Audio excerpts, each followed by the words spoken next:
तो आज हम पढ़ने वाले हैं मैथ्स के एक बहुत ही ज़्यादा इम्पोर्टेंट चैप्टर जिसका नाम है द्विघात समीकरण। इंग्लिश में हम इसे क्वाड्रेटिक इक्वेशन भी कहते हैं। यहाँ से हर साल लगभग भर भर के प्रश्न आते हैं। 10 से 15 नंबर का प्रश्न आता ही आता है। तो आप वीडियो को शुरू से लेकर लास्ट तक जरूर देखना, क्योंकि मैंने हर वो चीज़ कवर किया, हर वो छोटी से छोटी पॉइंट को कवर किया है जिससे कि आपके एग्जाम में एक भी प्रश्न नहीं छूट सके। आप देख सकते हो कि मैंने किन किन चीज़ों को कवर किया है जिससे कि आपके एग्जाम में कोई प्रश्न छूटने की सवाल ही नहीं उठता है। ठीक है, तो शुरुआत करते हैं। सबसे पहले द्विघात समीकरण। द्विघात समीकरण बनता कैसे है, किसको हम द्विघात समीकरण कहते हैं? तो देखो, द्विघात समीकरण दो चीज़ों से मिलके बना होता है। एक तो होता है चरमान और एक होता है अचर। चरमान और अचर को हम गणितीय चिन्हों के साथ लिखते हैं तो वही एक द्विघात समीकरण या समझो समीकरण कहलाता है। अब चरमान क्या होता है? चरमान जैसे कि आपने छोटा सा ए बी सी यानी कि स्मॉल लेटर अल्फाबेट में लिया, तो ये ABCD से लेके XYZ तक हो सकता है। ठीक है, ये आपका चरमान हुआ। और चरमान का अधिकतम घात जो होगा वह 2 होगा। वो क्वाड्रेटिक इक्वेशन यानी कि द्विघात समीकरण के लिए, द्विघात समीकरण के लिए चरमान का अधिकतम घात 2 होगा। और अचर किसको कहते हैं? तो कोई पूर्ण संख्या 0 1 2 3 4, इसको हम क्या कहते हैं? अचर कहते हैं। तो द्विघात समीकरण कैसा होगा? द्विघात समीकरण का एक एग्जाम्पल देता हूँ। जैसे कि मानो x² माइनस 3x प्लस 5 बराबर 0। तो ये एक द्विघात समीकरण है। यहाँ पे देखेंगे तो ये x एक चरमान है, 3 5 एक अचर संख्या है जिसको गणितीय चिन्ह माइनस प्लस और बराबर के साथ लिखा गया है। और 0 भी एक पूर्ण संख्या है जो कि अचर है। तो इसका एक मानक रूप होता है, द्विघात समीकरण के लिए एक मानक रूप होता है कि यह हमेशा इसी फॉर्म में होगा। कोई भी द्विघात समीकरण होगा तो वो ax² plus bx plus c बराबर 0 के रूप में ही होगा, जहाँ पे a b c वो होगा एक वास्तविक संख्या होगी। ठीक है, और a कभी भी 0 नहीं होगा, a कभी भी 0 नहीं होगा। ठीक है, और x का पावर जो होगा, चर का पावर होगा, वो हमेशा एक पूर्ण संख्या ही होगा। चर का पावर घात क्या होगा? तो एक पूर्ण संख्या ही होगा। ठीक है, यदि कोई संख्या जैसे कि बट्टा में आ जाता है तो वो उसका घात नहीं होगा, यानी कि वह तब द्विघात समीकरण नहीं कहलाएगा। ठीक है, अब यहाँ से प्रश्न किस प्रकार के आते हैं? आपको कुछ समीकरण दे दिए जाएंगे जिससे में पूछा जाएगा कि निम्न में से कौन सा द्विघात समीकरण है या नहीं है। जैसे कि मैं आपको एक सवाल देता हूँ। ठीक है, देखो, 2x² प्लस 5x माइनस 3 बराबर 0। एक सवाल और लो, 3x² प्लस 7x माइनस 5 बराबर 0। 2x³ माइनस x प्लस 3 बराबर 0। ठीक है, x² minus 3x to the power 1/2 plus 5 बराबर 0। इन सब एक प्रश्न 4 हुआ। एक प्रश्न और लेते हैं। x², ठीक है, plus 5x minus 8 is equal to 0। ये 5 प्रश्न है जो कि आपको स्क्रीन पे दिख रहा है। 1 2 3 3 4, ये 5 प्रश्न है। 5 प्रश्न आपको स्क्रीन पे दिख रहा है। इसी प्रकार से प्रश्न दे दिए जाएंगे। हो सकता है कि एक प्रश्न में 4 ऑप्शंस दे दिए जाएंगे जिसमें से 3 द्विघात समीकरण नहीं होगा और एक कोई उसमें से द्विघात समीकरण हो सकता है। तो आपसे पूछा जाएगा कि निम्न में से कौन सा द्विघात समीकरण है। तो यहाँ पे आप देखिए कि कौन कौन सा द्विघात समीकरण है। यहाँ आप देख सकते हैं कि इसका अधिकतम पावर x, यहाँ पे चर राशि का अधिकतम पावर 2 है और चर का पावर भी क्या है, एक पूर्ण संख्या हमेशा है, तो ये क्या हो सकता है, ये द्विघात समीकरण होगा और है भी। दूसरी भी अधिकतम पावर 2 है और न तो यहाँ पे कहीं पे भी पावर कोई बट्टा के रूप में नहीं है, तो ये क्या हो सकता है, ये भी है। यहाँ पे देखेंगे, यहाँ पे अधिकतम पावर 3 है, तो ये कैसा एक त्रिघात समीकरण है, यानी कि ये द्विघात समीकरण नहीं होगा। यहाँ पे आप देखेंगे ये बट्टा के रूप में है, तो ये भी द्विघात समीकरण नहीं होगा। और अगला x पे पावर 2 है, ये 5 है, तो ये भी द्विघात समीकरण है। ठीक है, ये तो आपको सिंपल सा प्रश्न दिया हुआ था और सीधा सीधा लिखा हुआ था, तो आपने देखा कि ये द्विघात समीकरण है या नहीं है। अब इससे अलग लेवल का प्रश्न पूछा जाता है,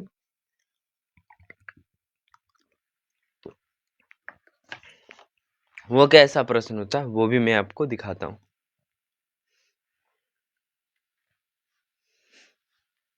जैसे कि आपके प्रश्नावली से ले लेते हैं प्रश्न। ठीक है,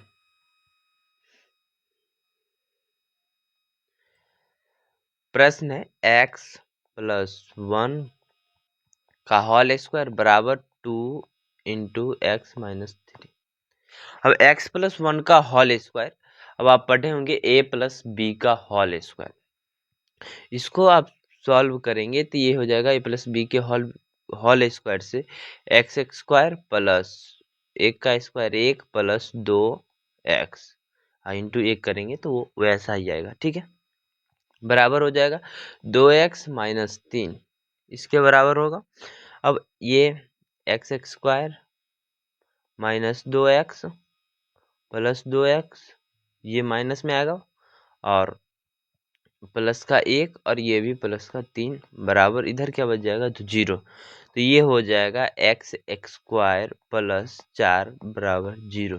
तो क्या ये द्विघात समीकरण है, तो हाँ ये भी द्विघात समीकरण है। हमने आपको बोला था यहाँ पे कि सिर्फ a कभी भी 0 नहीं हो सकता है, लेकिन b के बारे में नहीं बोला है, तो b यहाँ पे 0 हो सकता है या फिर c भी 0 हो सकता है, लेकिन a कभी भी 0 नहीं होगा। ठीक है, a कभी भी 0 नहीं होगा। अब अगला प्रश्न, एक और प्रश्न देखते हैं। एक और प्रश्न, कम से कम इससे रिलेटेड 10 प्रश्न करेंगे, जिससे कि आपको एक बार में समझ में आ जाए कॉन्सेप्ट। ठीक है, अब एक और प्रश्न क्या है अगला, एक्स स्क्वायर माइनस 2x बराबर माइनस 2 इंटू 3 माइनस एक्स। अब इसको भी सॉल्व करना है, तो सॉल्यूशन या फिर हल लिखते हैं। तो हल एक्स स्क्वायर माइनस 2x बराबर होगा माइनस 2 का गुना 3 से होगा तो माइनस 6 और माइनस 2 का गुना माइनस एक्स से, यानी कि प्लस का 2x, ये होगा। अब देखो ये हो जाएगा एक्स स्क्वायर माइनस 2x, फिर ये भी एक 2x आएगा इधर, तो माइनस में ही माइनस 2x और माइनस में बराबर के उधर माइनस में 6 है, ये प्लस में 6 होगा, प्लस 6 बराबर 0, 0 हो जाएगा। ये हो जाएगा X square minus 4x 4x plus 6 बराबर 0। अब आप ही देख के बताओ, देख के लगता है ना ये भी एक द्विघात समीकरण है। ठीक है, ये भी एक द्विघात समीकरण है। अब अगला प्रश्न की ओर बढ़ते हैं। प्रश्न है x माइनस 2 गुने x प्लस 1 बराबर हो जाएगा x माइनस 1 गुने x प्लस 3। ठीक है, n मत समझ लेना, वो x की लिखा हुआ है, मेरे लिखने में ये ऐसा होता है। ठीक है, तो अब आप इसका भी हल करेंगे। सॉल्यूशन, x का गुना x से किया तो एक्स स्क्वायर, ठीक है, प्लस x का गुना 1 से किया तो x। अब यहाँ पे आओ तो यहाँ माइनस माइनस 2 और 2 का गुना x से किया तो 2x, फिर प्लस और माइनस है तो माइनस ही होगा, माइनस 2 बराबर हो जाएगा x का गुना x से एक्स स्क्वायर, ठीक है, प्लस 3x माइनस यहाँ से माइनस माइनस का 1 का गुना x से तो माइनस x और -3 ये होगा। अब देखो यहाँ से इधर भी प्लस में x है और इधर भी प्लस में ही x है, क्या ये कट जाएगा? देखो यहाँ से एक्स स्क्वायर और ये एक्स स्क्वायर माइनस में है, इधर प्लस में है तो इधर आएगा माइनस में, ये हो जाएगा minus x square plus x और -2x, ये यहाँ से कितना निकलेगा x और ये यहाँ से निकला प्लस का 2x, तो ये हो जाएगा x - 2x ये होगा। और -2 और ये 3 माइनस में है तो प्लस का 3 बराबर 0। अब ये एक्स स्क्वायर में से एक्स स्क्वायर जाएगा तो ये कट जाएगा और प्लस का x है और माइनस में 2x है तो -x और -2 और +3 तो ये हो जाएगा a प्लस का 1 बराबर 0।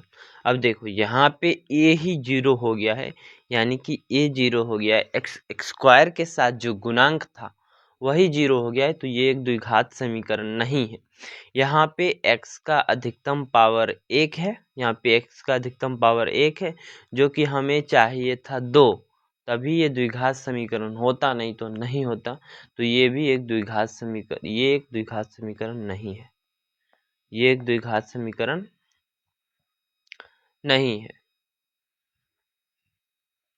बढ़ते हैं अब चौथे प्रश्न की ओर।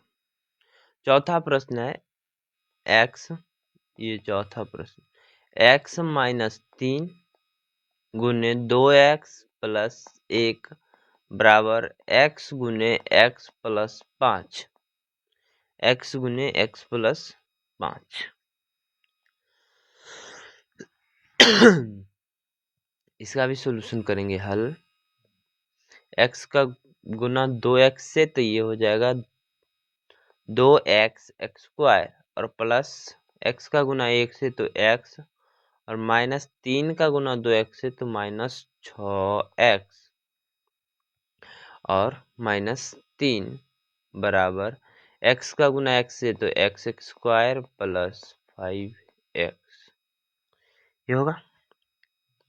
यहाँ से हल करोगे तो ये 2x स्क्वायर और x स्क्वायर माइनस में आएगा, माइनस एक्स स्क्वायर, ये हो जाएगा -5x, यहाँ इस दोनों से -5x और ये भी 5x आएगा तो इधर तो माइनस में -5x और -3 बराबर 0 ये होगा। 2x स्क्वायर में से एक एक्स स्क्वायर जाएगा तो ये बच जाएगा एक्स स्क्वायर, एक एक्स स्क्वायर और -5x और -5x हो जाएगा -10x -3 बराबर 0। अब आप देख के बताओ कि ये द्विघात समीकरण है या नहीं। तो ये देखने से ही पता चल रहा है कि ये भी एक द्विघात समीकरण है, यस, यानी कि हाँ ये द्विघात समीकरण है। ठीक है, प्रश्न था कि जांच कीजिए क्या निम्न द्विघात समीकरण है कि नहीं। तो अब आपको जो दिया हुआ था आपने सॉल्यूशन किया और सॉल्यूशन करके निकालना था और चेक करना था, देखना था कि क्या यह एक द्विघात समीकरण है या नहीं।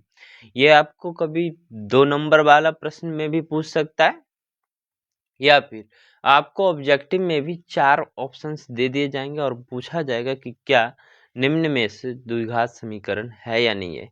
एक प्रश्न दूंगा अभी लास्ट में आपको कि 2025 में पूछा गया प्रश्न है और वो ऑब्जेक्टिव में प्रश्न पूछा गया है कि वो द्विघात समीकरण है या नहीं है, लेकिन देखना वो हो सकता है कि वो प्रश्न दो नंबर के लायक था, लेकिन वो दो ऑब्जेक्टिव में पूछ लिया है।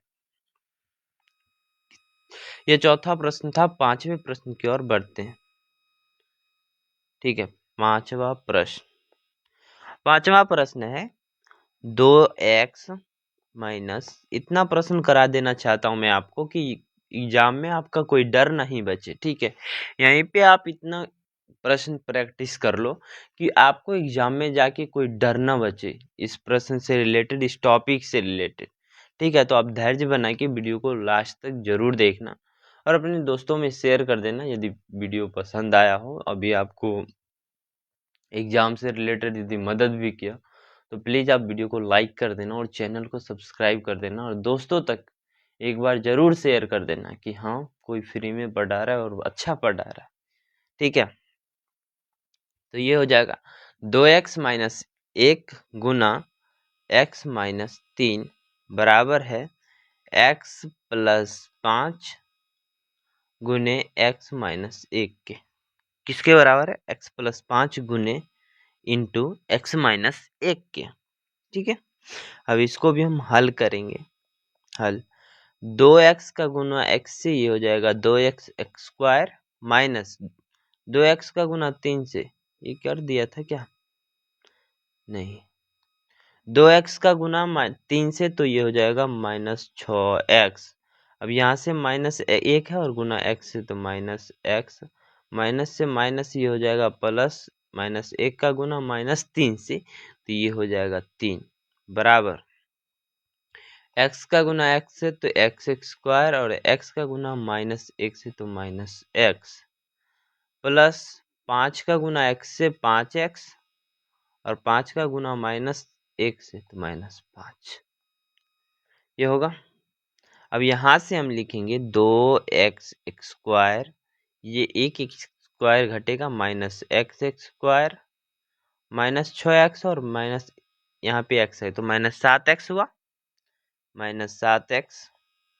और यहाँ से माइनस में एक x है और प्लस में 5x है तो प्लस का ये 4x होगा, प्लस 4x ये हो जाएगा और प्लस 3 और ये माइनस में 5 है तो प्लस में 5 इधर होगा बराबर 0, ये हो जाएगा 2x x square minus 1x x square जाएगा तो x एक्स स्क्वायर प्लस में ही होगा माइनस 7x और प्लस का 4x तो ये हो जाएगा माइनस में 3x प्लस 8 बराबर 0, प्लस 8 बराबर 0, प्लस 8 बराबर 0। क्या एक द्विघात समीकरण है? तो हाँ, ये भी द्विघात समीकरण है। क्या ये भी द्विघात समीकरण है? अगले प्रश्न, छठे प्रश्न की ओर बढ़ते हैं। छठा प्रश्न है x square plus 3x plus 1 बराबर x माइनस 2 का होल स्क्वायर, x माइनस 2 का होल स्क्वायर।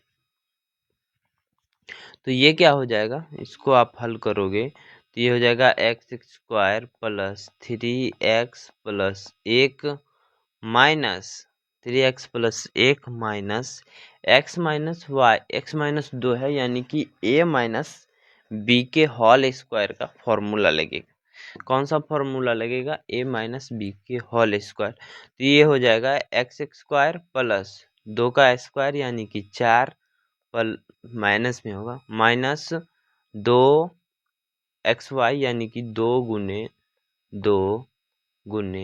एक्स, 2 गुने 2 गुने एक्स, ठीक है। तो ये हो जाएगा आपका माइनस में 4x। यहाँ से ये मैंने मन में ही याद करके मतलब सोच लिया, बना लिया तो वो आपको लिख दिया, ठीक है। ऐसे आपको नीचे में नहीं लिखना है, यहाँ सीधा डायरेक्ट लिख देना है कि एक्स स्क्वायर, ये कहाँ गया, बराबर में लिखना था ना, यहाँ बराबर होगा, बराबर बराबर के इधर प्लस में है तो ये आ जाएगा माइनस में यानी कि x square minus x square plus 3x और ये यहाँ पे माइनस में 4x है, इधर भी प्लस इधर आएगा तो प्लस में 4x प्लस 1 है और इधर प्लस में 4 है तो ये हो जाएगा माइनस में 4 बराबर का 0 होगा।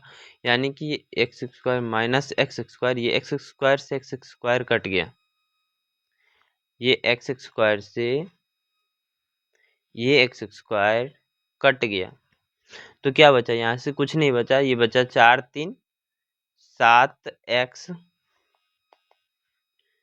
4 3 7x माइनस 3 बराबर 0। अब देखो कि एक्स स्क्वायर आपको पता है कि जो द्विघात समीकरण होता है, द्विघात समीकरण का मानक रूप a x square plus b x plus c के रूप का होता है। लेकिन यहाँ पे ए देखो 0 हो गया, तभी तो एक्स स्क्वायर का कोई कुछ भी नहीं आया। यदि एक्स स्क्वायर का वैल्यू कुछ भी हो लेकिन गुना में ए का वैल्यू यदि 0 हो जाए तो ये क्या है, ए एक्स स्क्वायर का कुछ भी मान निकलेगा, कुछ नहीं निकलेगा। तो यहाँ पे ए ही 0 हो गया, तो यानी कि ये भी एक द्विघात समीकरण नहीं है। क्या हुआ कि ये भी एक द्विघात समीकरण नहीं है। अब 7वां प्रश्न की ओर बढ़ते हैं। ठीक है, 7वां प्रश्न क्या है, उससे पहले आप चाहो तो एक प्रीवियस ईयर पेपर यानी कि 2025 में पूछा गया प्रश्न आप देख सकते हैं, मैं आपको दिखाऊं, या फिर 7वें प्रश्न की ओर ही बढ़ा जाए।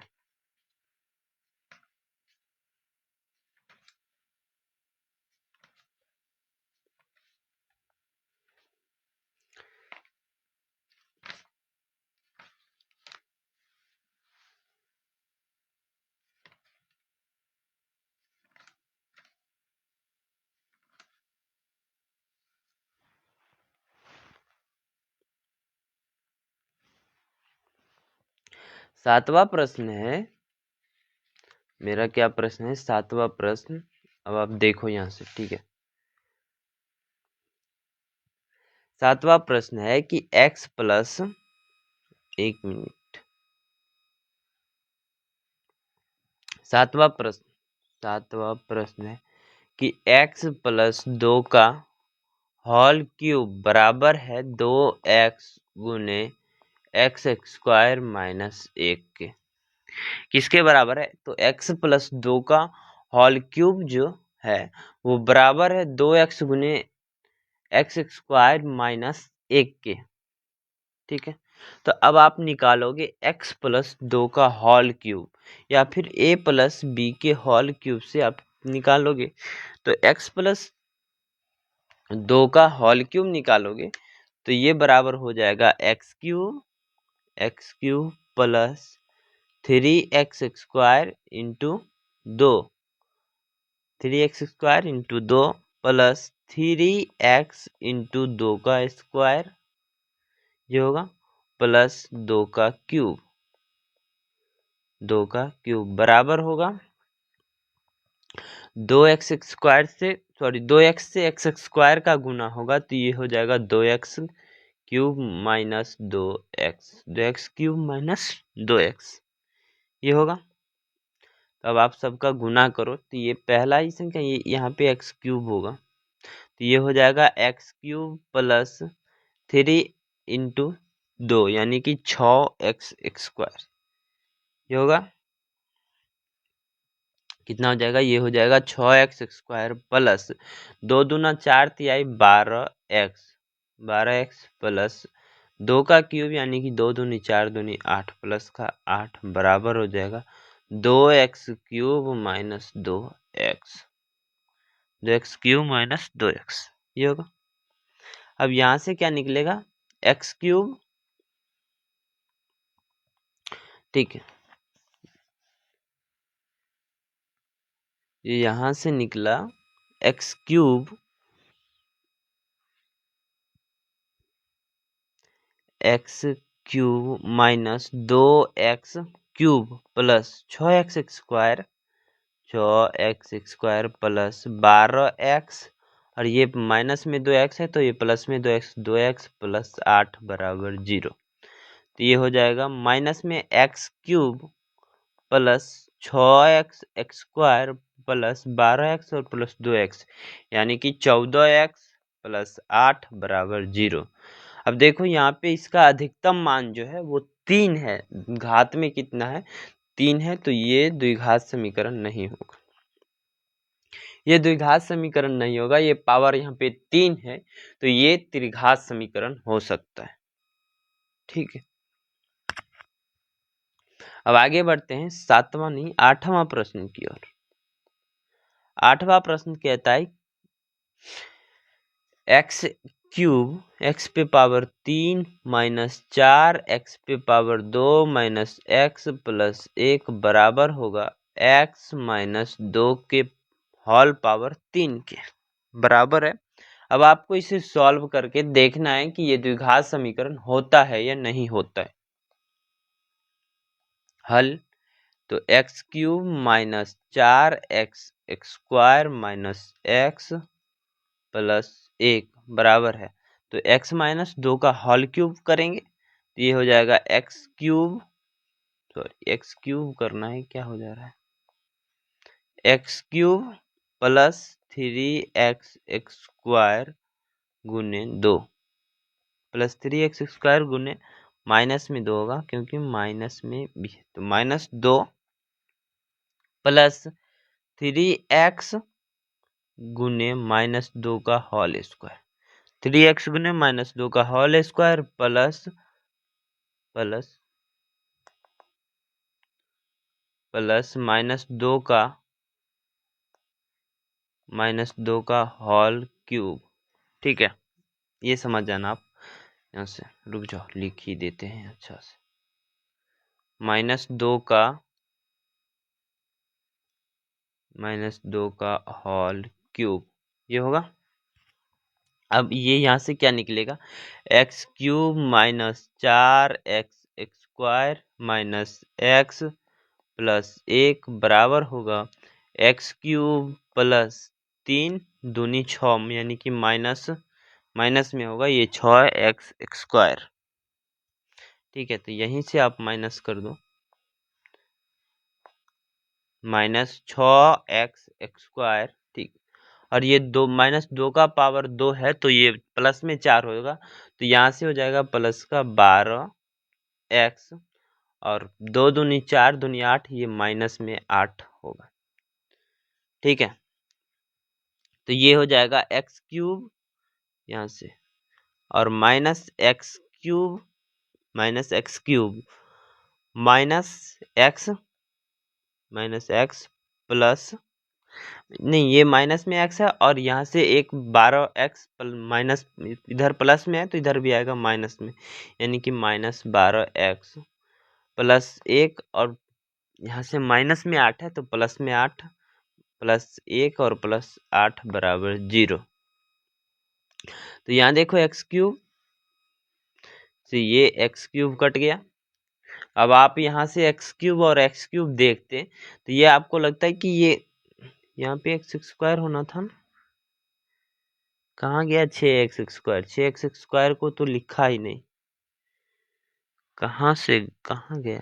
ये देखो एक चीज यहाँ से मेरे से छूट गया कि ये यहाँ पे क्या होता, -4x स्क्वायर और प्लस 6x स्क्वायर, तो ये निकल के आता 2x square minus 13x plus 9 बराबर होगा 0, +9 बराबर होगा 0। और ये भी एक द्विघात समीकरण है क्योंकि इसका भी अधिकतम पावर कितना है, तो अधिकतम पावर 2 है, तो ये भी एक द्विघात समीकरण हो सकता है और है भी। ठीक है, अब यहाँ पे आपने यदि देखते कि यहाँ पे अधिकतम पावर इसका 3 है तो वहां से टिक करना चाहते तो ये एक द्विघात समीकरण नहीं होता, और यदि आप नहीं टिक कर देते तो आपका सवाल गलत हो सकता था। ठीक है, अब आपको हम एक प्रश्न देते हैं जिसमें बोल रहा है कि निम्न में से कौन द्विघात समीकरण है। ए में है x प्लस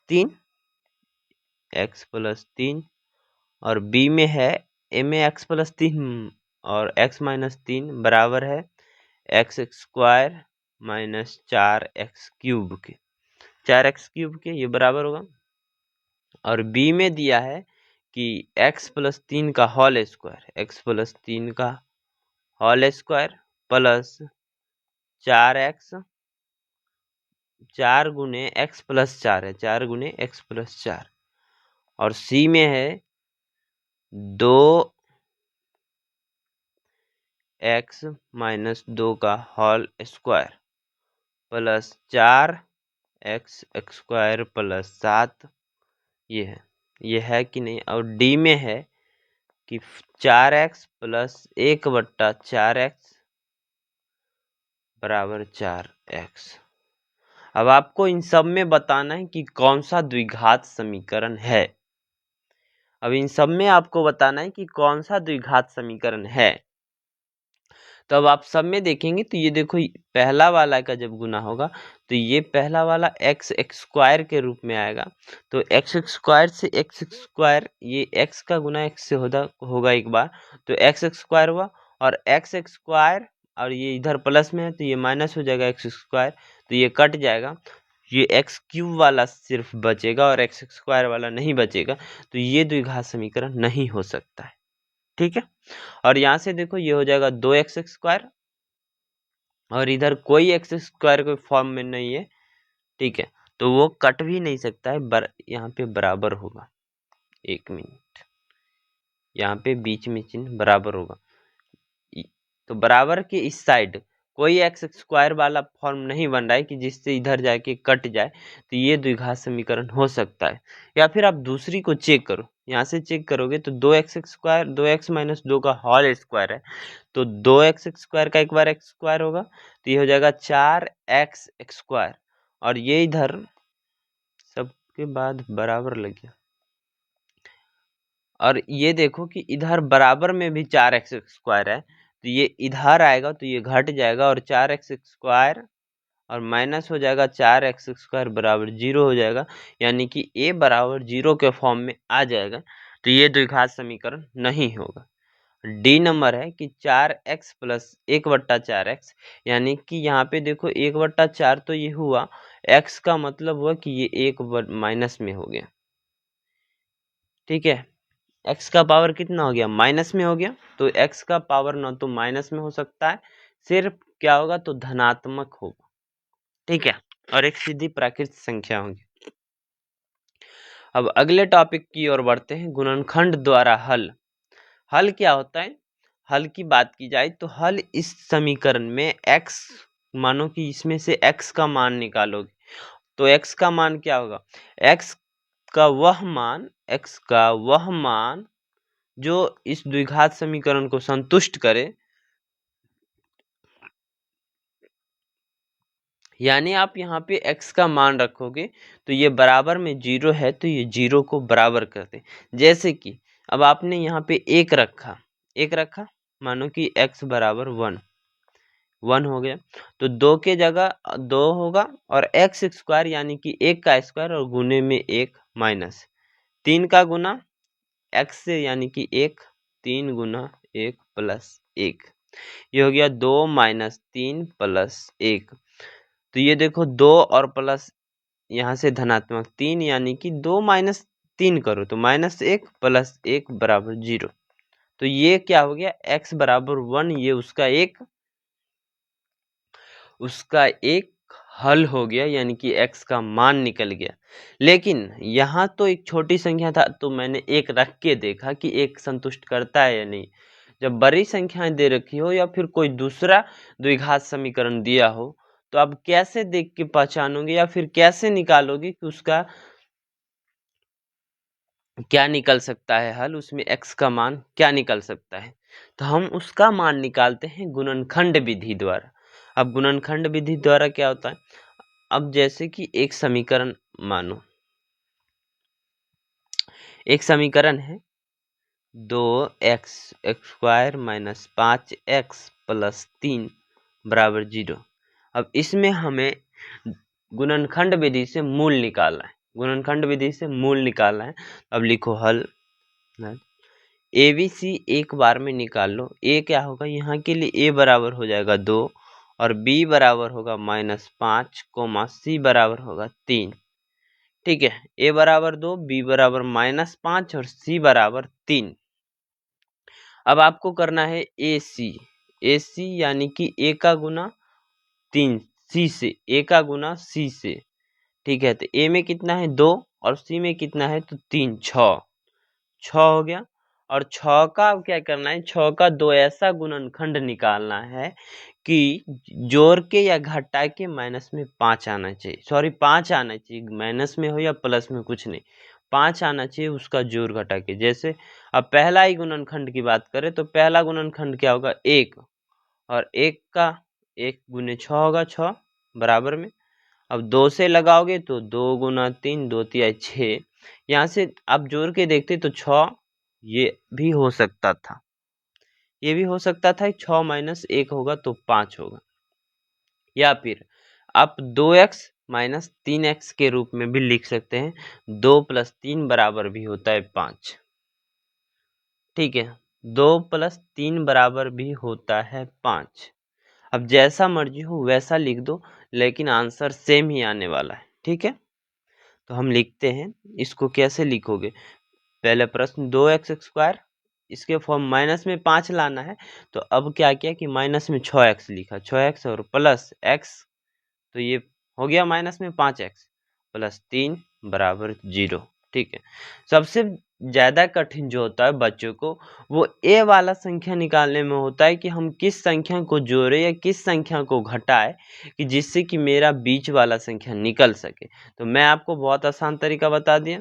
क्या करना है, दो का गुना, सॉरी मतलब ए का गुना लास्ट वाला और फर्स्ट वाला का गुना करना है, और उसके एक से शुरू करना है। एक से शुरू किया तो 6 बार में लगा, इसको जोड़ घटा के देखा कि मेरे बीच वाला संख्या आ रहा है या नहीं आ रहा, तो उससे आगे बढ़ा, देखा 2 से लग रहा है, तो 2 से लगाया तो देखता है 2 से लगता है या कि नहीं लगता है, तो 2 से भी लग रहा था।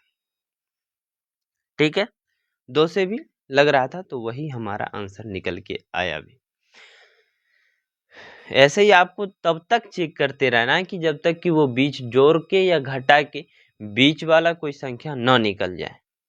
ठीक है, तो ये हो जाएगा 2x² माइनस 6x था, तो यहाँ से आप कॉमन क्या लिख सकते हो, देखो 2x गुने 2x हुआ, माइनस यहाँ से भी देखो 2x गुने 3 है, ये भी 2x गुने 3 है, प्लस x प्लस 3 तो है ही बराबर 0।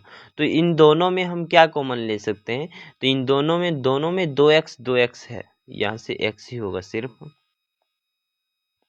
यहाँ पे सिर्फ x होगा। ठीक है, तो दोनों में से हम क्या कॉमन ले सकते हैं, 2x, तो ये हो जाएगा 2x गुने x माइनस 2x कॉमन ले लिया तो पर माइनस में 3, 2x माइनस 3। यहाँ से क्या कॉमन ले सकते हैं, तो यहाँ से सिर्फ एक कॉमन ले सकते हैं, इसमें x माइनस 3 में क्या है, x गुने 1 बराबर x और 3 गुने 1 बराबर 3, तो यानी कि एक कॉमन ले सकते हैं, तो ये हो जाएगा x प्लस 3 नहीं होगा, या तो माइनस में होना चाहिए था। एक मिनट, x प्लस 3 x, एक मिनट, x माइनस यहाँ से 2 प्लस 3 x प्लस, ठीक है, या तो प्लस में होना चाहिए था, कोई बात नहीं, x प्लस 3 बराबर 0। ये हो जाएगा 2x माइनस 3 और x माइनस 1, 2x माइनस 3। ठीक है, x से गुना करना था, x से गुना करते तो ये हो जाता, x से गुना करते तो 2x यानी कि 2x माइनस 3x, ये भी नहीं बनता। चलो ठीक है, अब ये हो जाएगा 2x प्लस 1 गुने 2x प्लस 1, ये 2x के साथ प्लस में एक आ ही नहीं रहा है, ये इससे नहीं होगा, 2 3 लो, 2 3 से ठीक होता, किससे होता, तो 2 3 से नहीं, एक गलती हो रहा था, यहाँ से देखो माइनस में 5 और c का वैल्यू 3, ठीक तो है, कहाँ से गलती हो रहा है, माइनस 6x और प्लस x किया तो माइनस का 5x हुआ, माइनस 2x 2 तिया 6x प्लस x प्लस 3, ठीक तो है, कहाँ पे गलती हो रही है। चलो एक बार 2x प्लस 3x के रूप में लेते हैं, कैसे लेते हैं, 2x प्लस 3 के रूप में, हल में क्या है, 2x² 2x² minus 5x, minus में 5x है, माइनस 5x प्लस 3 बराबर 0। इसको लिख सकते हो 2x² minus 3x minus 2x plus 3 बराबर 0। तो ये हो जाएगा, इस 2x में और इस 2x में देखो 2x कॉमन ले सकते हैं, तो ये हो जाएगा 2x का गुना x से x और ये माइनस में 1, ये होगा 2x माइनस 1 आ रहा है, फिर यहाँ से भी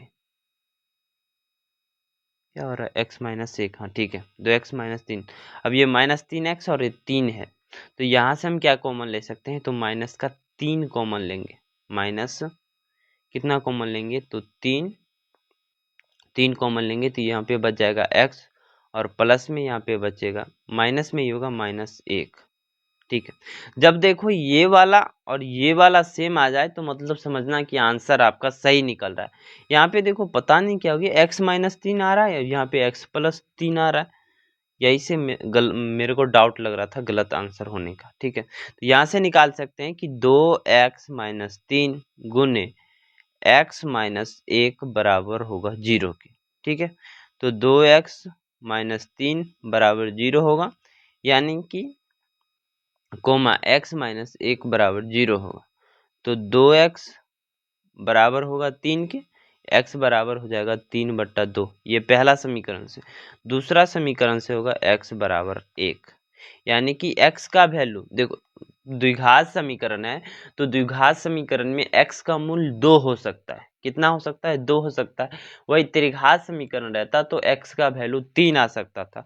एक तो यहाँ से होगा x का वैल्यू 3/2 हो सकता है, या फिर 1 हो सकता है। कितना हो सकता है, 3/2 हो सकता है, या फिर 1 भी हो सकता है।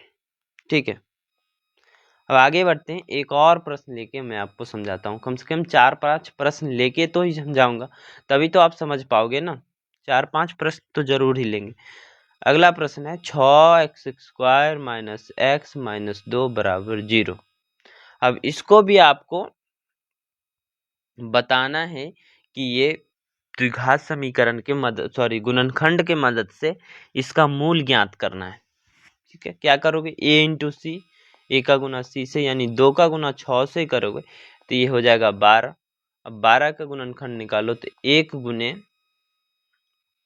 12, ये 12 और 13 हो जाएगा, और 12 में से 1 जाएगा तो 11 नहीं आएगा। लेकिन हमें क्या लाना है, 1 लाना है। क्या लाना है, 1 लाना है। 2 से गुना करोगे तो ये 6 बार में, ये 6 2 8 हो जाएगा, या फिर 6 - 2 करोगे तो ये 4 हो जाएगा। नहीं, ये भी नहीं हुआ। अब 12 हुआ तो 3 से लगाओगे, 3 चौके 12, 3 और 4, 4 3 7, लेकिन 4 में से 3 गया तो 1 बचता है, यानी कि ये हो सकता है -x हो या -1x, बात बराबर ही होगा। तो इसके हल में लिखेंगे, हल 6x² - x - 2 बराबर 0। ये होगा 6x² - x - 2 बराबर 0।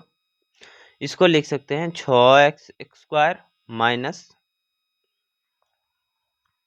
ठीक है, 4x, 6x² - 4x और प्लस का 3x - 2 बराबर 0। ये होगा हल। तो 6x² में और 4x² में, चाहे 3x में देखो, 3x कॉमन ले सकते हैं दोनों जगह से, बिल्कुल ले सकते हैं कॉमन दोनों जगह से। तो ये हो जाएगा 3x का गुना 2x से, तो 3 दूनी 6x² हो गया, माइनस, अब यहाँ से कितना 3x से कॉमन लिया तो ये 1 बचेगा, 1 माइनस 4x में देखो 2 कॉमन दोनों में ले सकते हैं। क्या कॉमन ले सकते हैं, तो 2। ठीक है, अब मैंने 2 कॉमन लिया, 2 कॉमन लिया तो यहाँ से बच जाएगा, माइनस में 2 है तो प्लस में ही यहाँ पे 2 रखेंगे, 2x माइनस यहाँ से 1, क्योंकि -2 और -1 का गुना होगा, तभी तो -2 और -1 प्लस में 1 होगा। यहाँ भी +1 होगा और यहाँ भी +1 होगा, तो +2 +1, तो ये हो जाएगा 2। कुछ नहीं किया, देखो 3x का गुना 2x से करोगे 6x² आ ही जाएगा।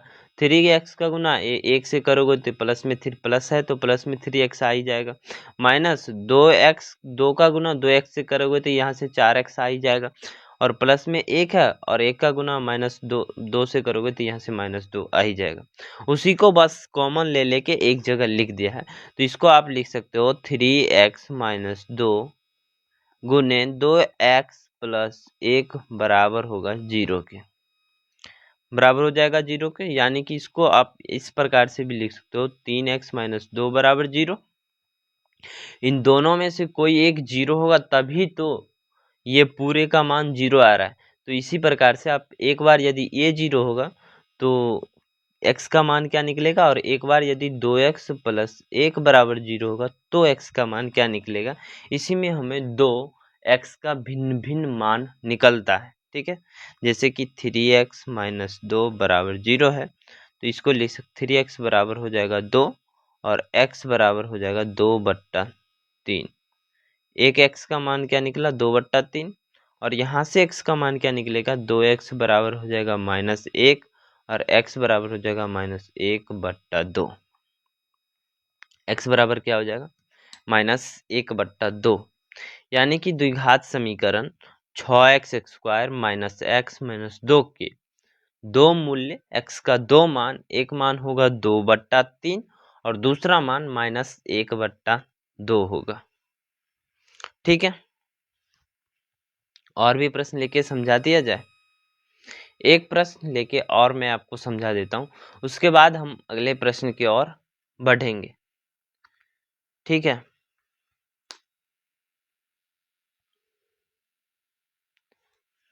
प्रश्न है आपकी प्रश्नावली से ही प्रश्न है,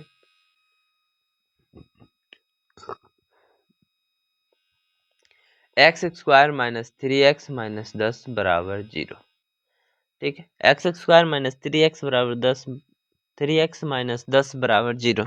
अब आपको इसका मूल गुणनखंड विधि से निकालना है, तो क्या करोगे 10 का गुना 1 से करोगे तो ये हो जाएगा 10, और 10 का अब आपको ऐसा दो गुणनखंड ज्ञात करना है कि जिससे कि बीच जोड़ के या घटा के बीच वाली संख्या प्राप्त हो जाए हमें।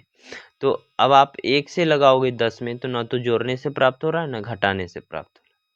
अब 2 से लगाया, 2 से 5 बार में लगा, 10 जोड़ने से मिल रहा है नहीं, 2 5 7, घटाने से 5 माइनस 2 माइनस का 3, माइनस मतलब 3 आ रहा है तो माइनस में 3 ला ही लेंगे, तो ये भी ये हो सकता है। आप लिखो हल, तो ये हो जाएगा x² माइनस 3x माइनस 10 बराबर 0। ये होगा, तो ये हो जाएगा x² minus 5x plus 2x minus 10 बराबर 0। ये होगा। ठीक है, तो यहाँ से अब हम कैसे लिख सकते हैं कि x से यहाँ भी x कॉमन लेंगे, सिर्फ यहाँ से x ही कॉमन आ रहा है, क्या सिर्फ x ही कॉमन आ रहा है, तो x को ही कॉमन लेंगे, यहाँ से हो जाएगा x माइनस 5, और यहाँ से 2 कॉमन आ रहा है तो प्लस में 2 कॉमन लेंगे तो ये हो जाएगा x, और माइनस में 10 है, यहाँ प्लस में है तो यहाँ से माइनस में ही लेना पड़ेगा, -5 बराबर 0।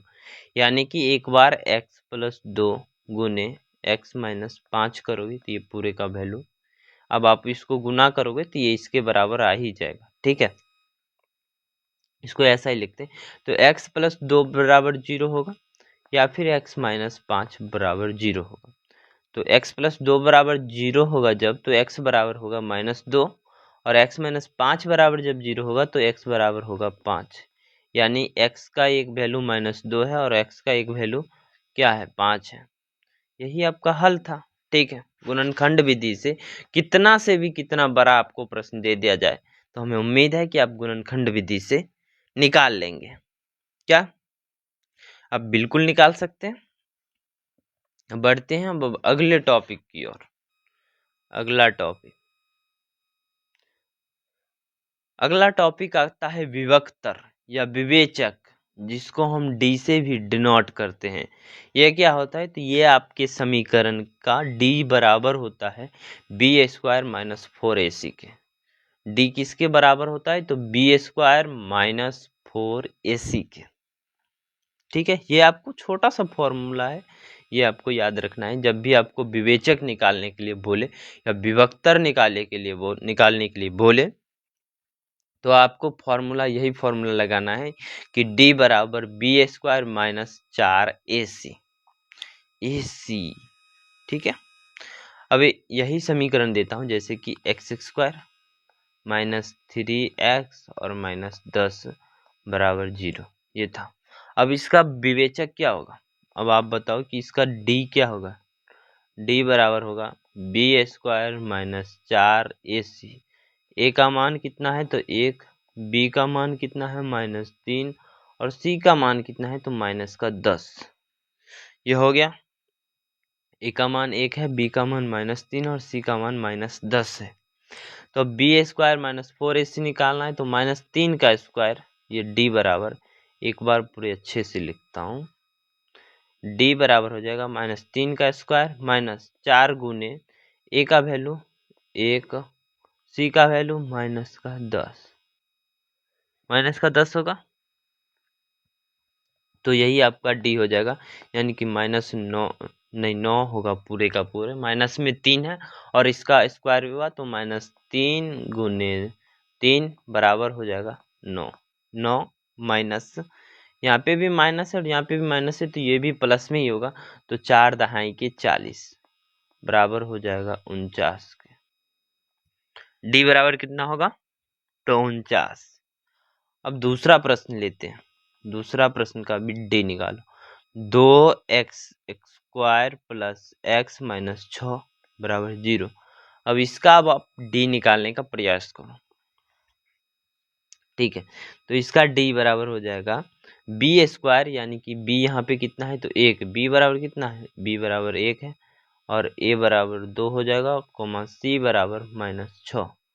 तो d निकालना है, तो b² - 4ac करोगे, तो b का वैल्यू कितना है 1, b का वैल्यू कितना है 1, तो 1 का स्क्वायर -4, 4 गुना होगा, a का वैल्यू 2 और c का वैल्यू -6। तो ये हो जाएगा 1 - 4 6 के 4 दूनी 8, 6 के 48 -48, माइनस नहीं होगा, माइनस माइनस प्लस 48, ये बराबर हो जाएगा 49। कितना होगा, तो 49, ठीक है।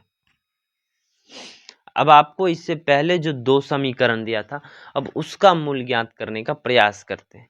पहला समीकरण क्या था, तो पहला समीकरण था, यहाँ से लिखते हैं, तीसरा समीकरण के रूप में पहला समीकरण था 2x² - 5x + 3।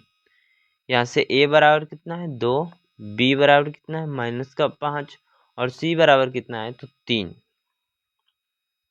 c बराबर 3 है। तो अब आप d निकालोगे, तो d बराबर आपको पता है, d बराबर होता है b² - 4ac, -5 का स्क्वायर करेंगे तो 25 और 4ac, तो 4 दूनी 8, 3 के 24, कितना हो जाएगा, माइनस में 4ac, तो -24 बराबर कितना हुआ, 1 आया, ठीक है। एक और समीकरण था, उसे भी देख लेते हैं।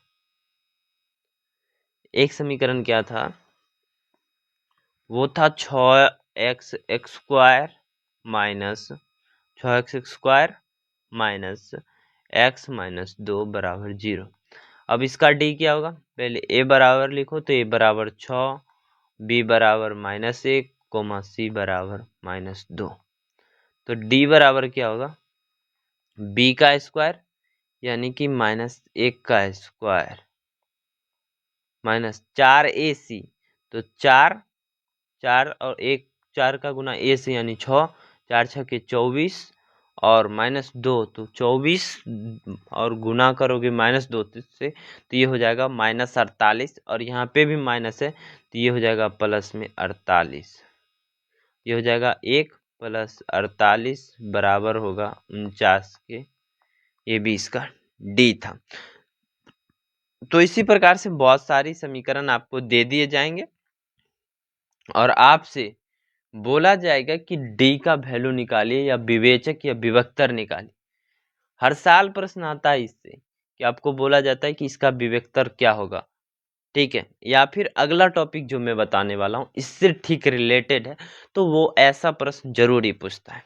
क्या है प्रश्न, देखो, कहता है कि मूलों की प्रकृति, मूलों की प्रकृति क्या होगा, यानी कि मूल जो होगा वह किस प्रकार के होगा, तो कैसे निकालोगे, तो मूलों की प्रकृति यहाँ देखो डी पे निर्भर कर रहा है, डी पे निर्भर कर रहा है, डी पे निर्भर कर रहा है, ठीक है। यदि डी जो होगा वो 0 से बड़ा होगा तो दो भिन्न मूल वास्तविक होंगे, यानी कि जो समीकरण में जो चर राशि दिया होगा उसका 2 मूल निकलेगा, लेकिन दोनों का दोनों अलग मूल निकलेगा, अलग अलग मूल निकलेगा और वह भी एक वास्तविक संख्या होगा यदि डी का वैल्यू, डी का मान 0 से बड़ा होगा। क्या होगा, डी का मान 0 से बड़ा होगा। तब यदि डी 0 के बराबर होगा, क्या होगा, यदि डी 0 के बराबर हो तो दोनों मूल वास्तविक और बराबर होंगे। दोनों मूल वास्तविक तो होगा, लेकिन वही जो x का मान यदि 1/2 आ रहा है तो दोनों में x का मान 1/2 ही आएगा, या 2 आ रहा है तो 2 ही आएगा, 4 आ रहा है तो 4 ही आएगा। दोनों का दोनों मूल बराबर आएगा। कब, जब d बराबर होगा 0 के। ठीक है, यदि d का वैल्यू 0 से छोटा होगा, यदि d का मान 0 से छोटा होगा तो कोई मूल वास्तविक नहीं होगा। कोई मूल वास्तविक नहीं होगा मतलब आप शायद ही निकाल पाओगे, नहीं निकालना पड़ता है। जब अस्तित्व होता है, बोले कि जब अस्तित्व हो तो या तो d का मान 0 से बड़ा होगा या फिर 0 के बराबर होगा, तभी ये ऐसा होता है कि d का वो उसके मूल का अस्तित्व होता है। ठीक है, यदि d का मान 0 से छोटा है तो कोई भी मूल वास्तविक नहीं होगा, कोई भी मूल वास्तविक के रूप में नहीं होगा। तो अब आप इससे पहले वाले प्रश्न में देखो, यहाँ से देखो, क्या ये इन सभी के मूल के प्रकृति हैं, तो बिल्कुल है। यहाँ से आप क्या निकाल सकते हो, इसके मूल दोनों मूल भिन्न होगा। दोनों मूल कैसा होगा, दोनों मूल भिन्न होगा और वास्तविक होगा। तो इसकी प्रकृति ऐसा हुआ, इसका भी दोनों मूल्य भिन्न हुआ।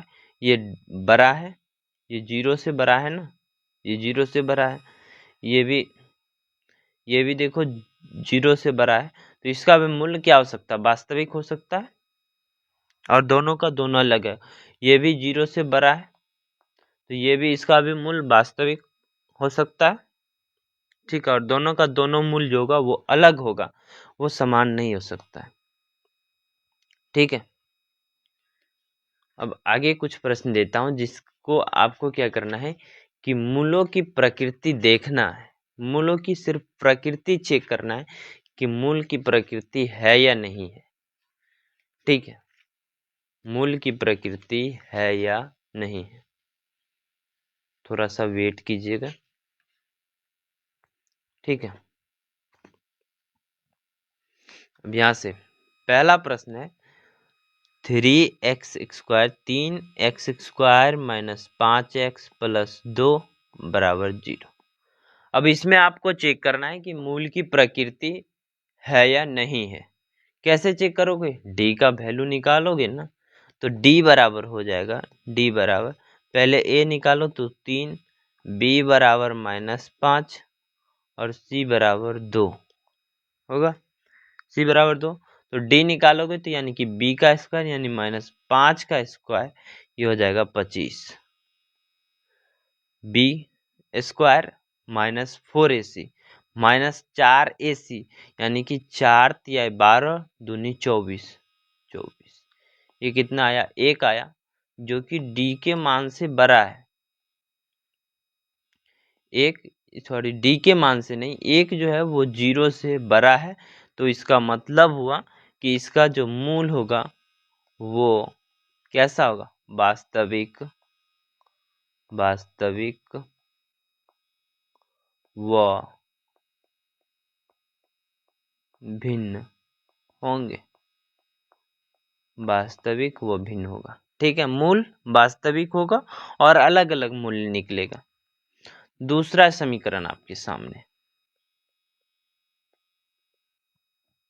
क्या होगा, तो x² प्लस 4x प्लस 5 बराबर 0, ये हुआ। अब इसका हल करो, हल तो ये हो जाएगा। अब इसका b² d निकालना है तो a क्या हो जाएगा 1, b क्या है 4 और c क्या है तो 5 है। तो d निकालना है तो d बराबर होगा b² यानी कि 4 चौके 16 माइनस 4ac, तो 4 चौके 16, 4 का गुना 1 से तो 4 और गुना फिर 5 से तो 20, -20, माइनस का आया 4, जो कि ये d 0 से भी छोटा है, इससे बड़ा तो 0 है। इसका मतलब हुआ कि यदि 0 से छोटा है तो क्या होगा, यहाँ पे देखो, यदि 0 से d का मान यदि 0 से छोटा हो तो कोई भी मूल वास्तविक नहीं होगा। कोई भी मूल क्या होगा? वास्तविक नहीं होगा। यहाँ से लिखेंगे कोई मूल वास्तविक नहीं होगा, यानी कि इसका मतलब ही हुआ कि अस्तित्व ही नहीं है। क्या है? अस्तित्व ही नहीं होगा। कोई मूल वास्तविक नहीं होगा। कोई भी मूल वास्तविक नहीं होगा। ठीक है, एक प्रश्न और करके बताइएगा।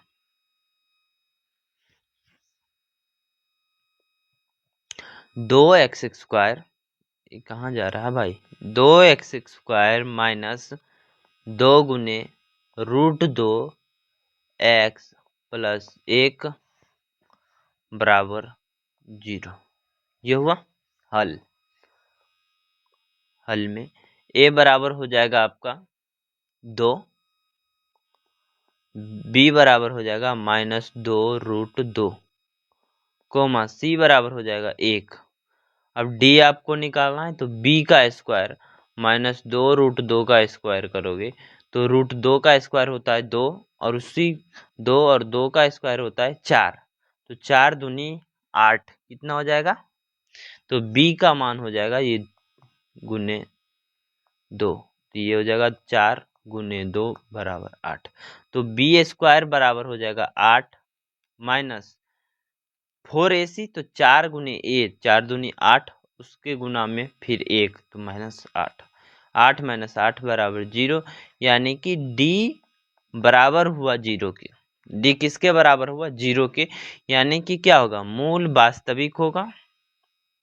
मूल वास्तविक होगा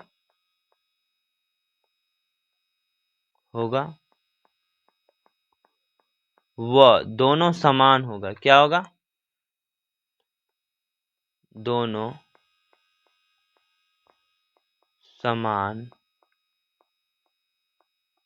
होगा, यानी कि एक तो पहला समीकरण था, देखो यहाँ से पहला समीकरण निकला जिसमें कि मूल यानी कि d का मान 0 से बड़ा था, तो मूल दोनों का दोनों वास्तविक होगा और दोनों अलग अलग होगा, यानी कि भिन्न होंगे।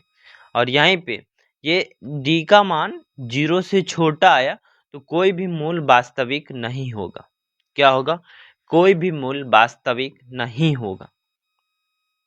ठीक है, यहीं पे d का मान 0 के बराबर आया तो दोनों मूल्य समान होगा और दोनों के दोनों वास्तविक होंगे। ठीक है, आगे बढ़ते हैं। द्विघाती सूत्र। द्विघाती सूत्र क्या होता है? यदि द्विघाती सूत्र हम कब निकालते हैं? द्विघाती सूत्र किस लिए लगाते हैं? तो द्विघाती सूत्र आपको मूल निकालने के काम आता है। इससे पहले आपने गुणनखंड विधि से मूल निकाला और इसके बाद आपको द्विघाती सूत्र से भी मूल निकाल सकते हो।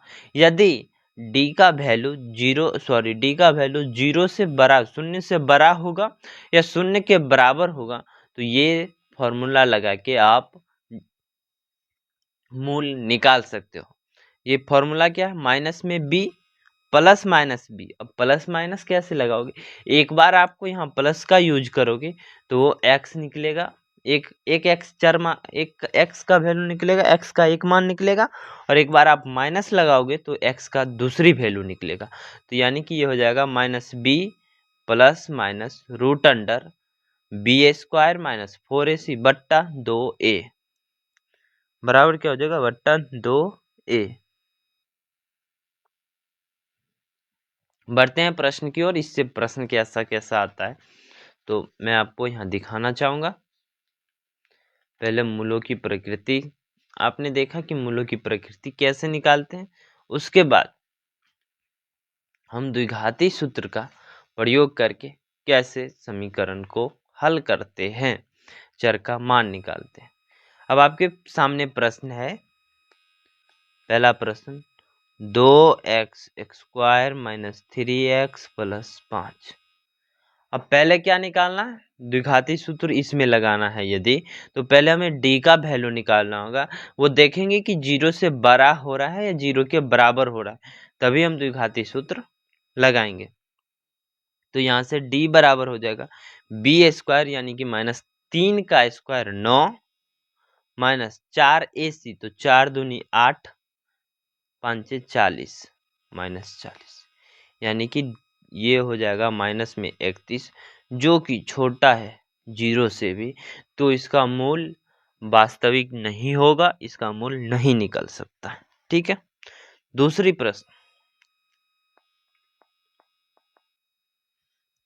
प्रश्न की ओर बढ़ते हैं। ये होगा 3x² -4√3x + 4 = 0। अब यहाँ से भी आपको क्या करना है कि एक डी निकालना है। डी निकालने के लिए आप बी का स्क्वायर -4AC, डी बराबर क्या होता है b² -4AC होता है। तो बी क्या है 4√3, इसका स्क्वायर करोगे तो ये हो जाएगा 4 का स्क्वायर गुने 3, √3 से 3 4 चौके 16 तिया 48, ये हो जाएगा 48 -4 गुने 3 से, तो 4 तिया है 12 चौके 48, फिर 4 से लास्ट में सी से गुना करोगे तो -48 = 0, यानी कि डी बराबर 0 आया। तो डी का मान 0 के बराबर भी आएगा। यहाँ से इसका मतलब हुआ कि यदि 0 के बराबर भी आता है तब आप क्या कर सकते हो, तब आप इस फॉर्मूला से निकाल सकते हो। तो ये √b² -4AC, इसको आप एक्सटेंड करके लिख सकते हो -b + -√d +√d /2a। कैसे, यहाँ पे मैं बताता हूँ। अब मूल निकालना होगा तो पहला मूल होगा -b +√d /2a इससे निकाल सकते हो। तो -b, तो माइनस में ये तो पहले से b बराबर जो है -4√3 है, तो ये तो पहले में ही माइनस में है, तो अब और माइनस लगा दोगे एक, तो ये हो जाएगा 4√3 प्लस √d, यानी कि रूट के अंदर डी हो या कुछ रूट के अंदर 0 हो, तो रूट के अंदर यदि 0 होगा तो इसका मान आएगा 0, और 2a 2 तिहाई 6 कितना हो जाएगा 6, 2 तिया 6 होगा, यानी कि ये हो गया 4√3/6। इसको लिख सकते हो 2√3/3, और इसको भी आप चाहो तो एक अलग, हाँ ये हो गया ठीक है 2√3/3। यदि नीचे में √3 रहता तो उसको ऊपर लिख सकते हैं। ये तो x का एक वैल्यू हुआ, उसी प्रकार से ये हो, दोनों का 0 आया तो दोनों का दोनों समान ही होगा। 0 का मतलब यानी कि मैं आपको यहाँ देखो, यदि d बराबर 0 होगा तो मूल वास्तविक होगा और दोनों का दोनों बराबर होगा। यानी कि यहाँ से यदि आप यहाँ देखो, यहाँ कहाँ गया,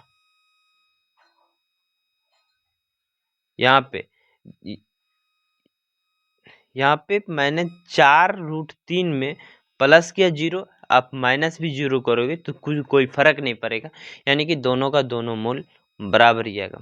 अब इस क्लास का एक तरह से समझो कि लास्ट प्रश्न होने वाला है। प्रश्न है 2x² -6x + 3 = 0। 2x² -6x + 3 बराबर है 0 के। तो अब इसको भी हल करना है। a बराबर क्या होगा 2, b बराबर -6, c बराबर 3, तो d निकालना है।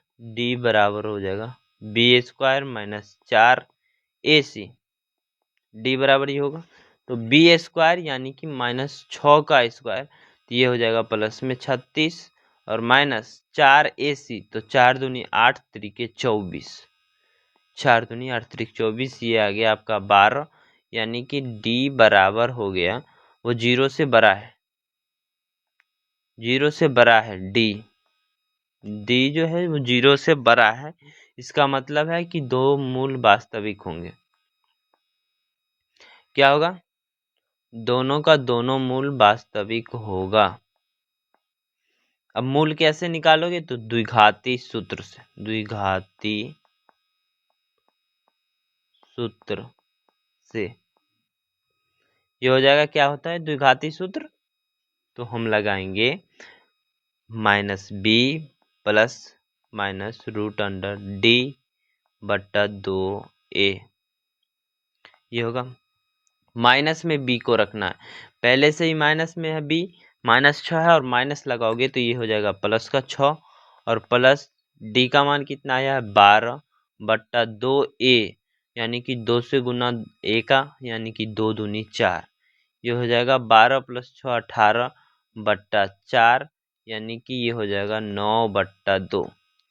एक एक्स का वैल्यू कितना आया, एगो आया 9 बट्टा 2, 9 बट्टा 2। दूसरा कितना आएगा तो ये हो जाएगा 6 माइनस 12, 6 माइनस 12 बट्टा 4, तो 6 माइनस 12 करोगे तो ये -8 बट्टा 4 होगा, यानी सॉरी क्या हो गया, -8 बट्टा 4 होगा, यानी कि बराबर हो जाएगा -2 के। ठीक है, तो एक आया 9 बट्टा 2 और एक आया -2, यानी कि x के जगह पे आप 9 बट्टा 2 रखो या -2 रखो, ये इसको 0 कर ही देगा। ठीक है, एक बार क्या क्या पढ़ा एक बार सारांश में देख लिया जाए। ये आपका क्लास लास्ट में वन शॉट के रूप में था, तो वन शॉट ही बनाना था। ठीक है, अब आपको यदि शब्द प्रॉब्लम वाला जो भाषा में लिखी होती है प्रश्न, यदि उसमें आपको दिक्कत हो रही होगी, वैसे तो अधिकतर प्रश्न यहीं से आते हैं, सीधा सीधा लिखा ही समीकरण आता है। यदि आपको भाषा वाला प्रश्न सभी चाहिए तो एक बार कमेंट कर देना, मैं वो सभी भाषा वाला प्रश्न एक जगह इकट्ठा करके मैं डाल दूंगा, जो कि आपके एग्जाम के लिए बहुत बहुत ज़्यादा इम्पोर्टेंट होगा। वो सभी प्रश्न छांट के दे दूंगा। देखो, द्विघात समीकरण किसको कहते हैं, तो वो चरमान और अचरमान के साथ लिखा होगा, गणितीय चिन्हों के साथ होगा, तो उसी को हम द्विघात समीकरण कहते हैं। और उसका अधिकतम घात जो होगा वो 2 होना चाहिए, और इसका मानक रूप जो होता है वो होता है ax² plus bx plus c के रूप, c बराबर 0 के रूप में होता है, जहाँ पे a b c जो है वो वास्तविक संख्याएं होगा और a 0 नहीं होगा, और कभी भी चर का कोई भी मान, चर में कोई भी मान x का पावर, चर का पावर हमेशा पूर्ण संख्या होगा, चर का घात पूर्ण संख्या होगा। ठीक है, चर का घात पूर्ण संख्या हो सकता है, बट्टा में भी नहीं होगा और माइनस में भी नहीं होना चाहिए।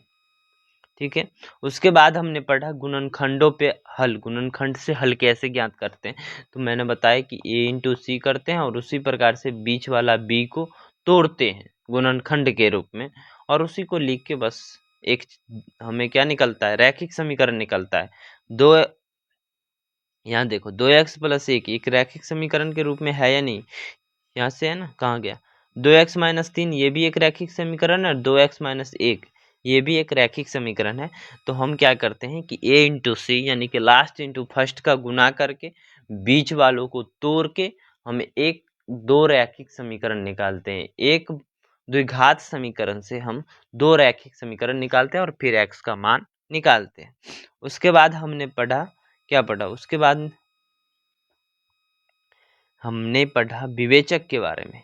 किसके बारे में पढ़ा, विवेचक या विभक्तर के बारे में, डी, जिसका वैल्यू होता है b² - 4ac।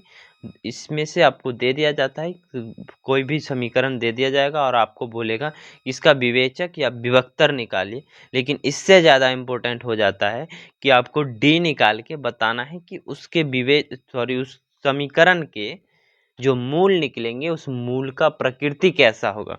तो यदि मूल जो होगा वो 0 से बड़ा होगा तो दोनों का दोनों मूल वास्तविक होगा।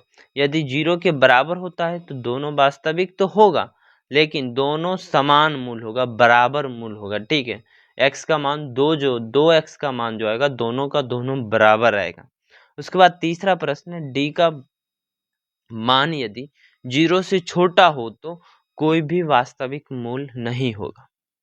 क्या होगा, कोई भी वास्तविक मूल नहीं होगा, ये मूलों की प्रकृति था। उसके बाद हमने पढ़ा लास्ट में द्विघाती सूत्र।